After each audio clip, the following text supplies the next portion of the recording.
வணக்கம். இன்னைக்கு நாம பார்க்க போறது டேவிட் ஃப்ராலி எழுதின அரைஸ் அர்ஜுனா அப்படிங்கிற ஒரு முக்கியமான புத்தகத்தை பத்தி தான். ஹிந்து மறுமலர்ச்சி இந்த வார்த்தையை நீங்க கேள்விப்பட்டிருப்பீங்க. ஆனா இந்த புத்தகம் அத பத்தி என்ன சொல்லுது, அதோட மைய வாதங்கள் என்ன, வாங்க அத பத்தி ஆழமா பார்க்கலாம். முதல்ல ஒரு முக்கியமான விஷயத்த சொல்லிடுறேன். நாம இப்போ பேச போற எல்லா கருத்துக்களும் வாதங்களும் முழுக்க முழுக்க இந்த புத்தகத்துல ஆசிரியர் சொல்ற விஷயங்கள் தான். இது எங்களோட கருத்து இல்ல, புத்தகத்தோட ஒரு அலசல் மட்டும்தான். அர்ஜுனன் மகாபாரதத்தோட ஒரு மாபெரும் வீரன்.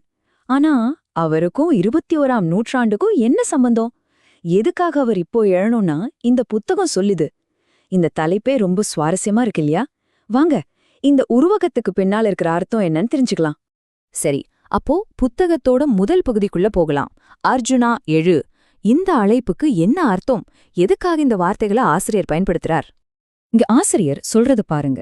குருக்ஷேத்திர போர்க்களத்துல தனக்கு எதிரா நிக்கிறது தன் சொந்த பந்தங்கள்னு தெரிஞ்சதும் அர்ஜுனன் ஒரு பெரிய மனக்குழப்பத்துக்கு ஆளாகிறான் இல்லையா?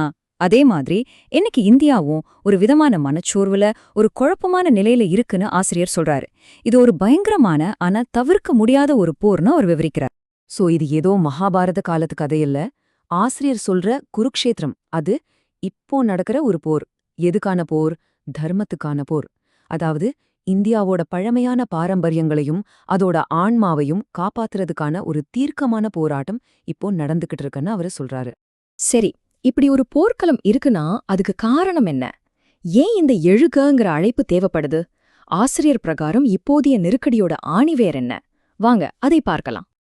ஆசிரியர் சொல்ற ஒரு முக்கியமான விஷயம் என்னன்னா, பிரச்சனை வெளியிலிருந்து வரதை விட நமக்குள்ளேயே இருக்குங்கிறது தான்.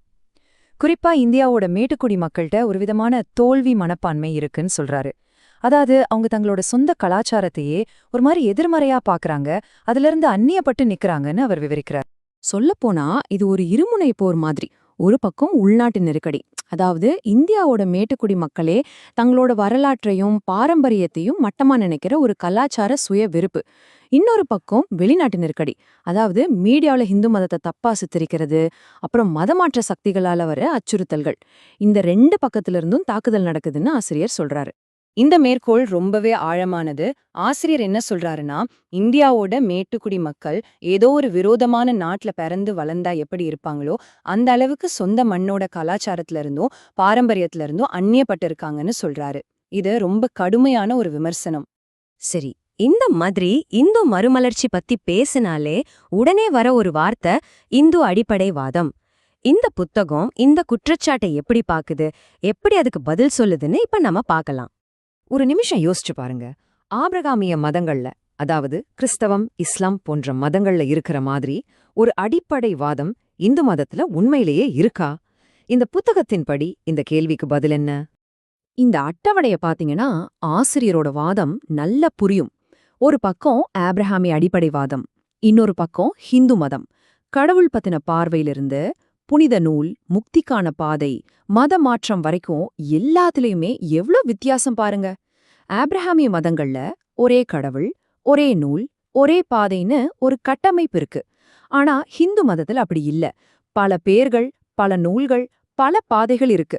இதனால அடிப்படைவாதம்ங்கிற வார்த்தையே ஹிந்து மதத்துக்கு பொருந்தாதுன்னு ஆசிரியர் வாதிடுறார். அதனால ஆசிரியரோட கருத்து ரொம்ப தெளிவா இருக்கு. இந்து மதத்தோட அந்த பன்மைத்தன்மையே, அதாவது எல்லாத்தையும் ஏத்துக்கிற அந்த இயல்பே அடிப்படைவாதத்துக்கு எதிரானது. ஒரே ஒரு வழிதான் சரின்னு சொல்றதுக்கு இங்க இடமே இல்லைன்னு அவர் சொல்றாரு. அப்போ இந்த அடிப்படைவாதம்னு முத்திரை குத்தப்படுற விஷயம் உண்மையிலே என்ன? ஆசிரியரை பொறுத்த வரைக்கும் அது ஒரு அரசியல் விழிப்புணர்வு, மதமாற்ற முயற்சிகளுக்கு எதிரான ஒரு தற்காப்பு நடவடிக்கை. இதத்தான் பலரும் தப்பா புரிஞ்சுக்கிறாங்கன்னு புத்தகம் சொல்லுது. சரி, பிரச்சனைகள் என்ன, அதுக்கு சொல்லப்படுற குற்றச்சாட்டுகளுக்கு ஆசிரியரோட பதில் என்னன்னு பார்த்தோம். இப்போ இதுக்கெல்லாம் தீர்வு என்ன? எதிர்காலத்துக்கான ஆசிரியரோட பார்வை என்ன? வாங்க அத பத்தி தெரிஞ்சுக்கலாம்.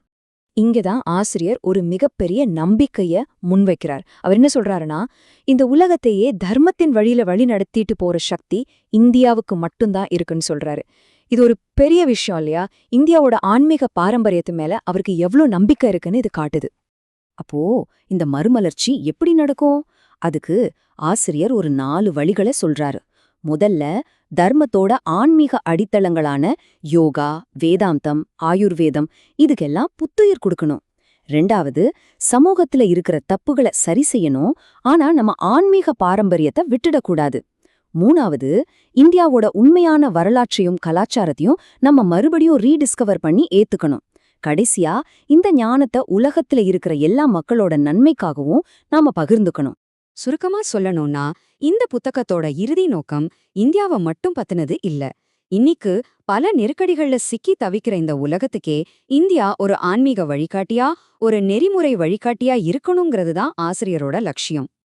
ஆக இந்த புத்தகம் இந்தியாவோட எதிர்காலத்தை ஒரு புதிய குருக்ஷேத்திரமா நம்ம கண் முன்னாடி கொண்டு வந்து நிறுத்துது. கடைசில நம்ம கிட்ட ஒரு கேள்வியையும் விட்டுட்டு போகுது. இந்த வரப்போற போருக்காக ஒரு புதிய அர்ஜுனன் எழுவானா மாட்டானா? இதுக்கு பதில் ஒருவேளை நம்ம ஒவ்வொருத்தர் கையிலயும் இருக்கலாம்.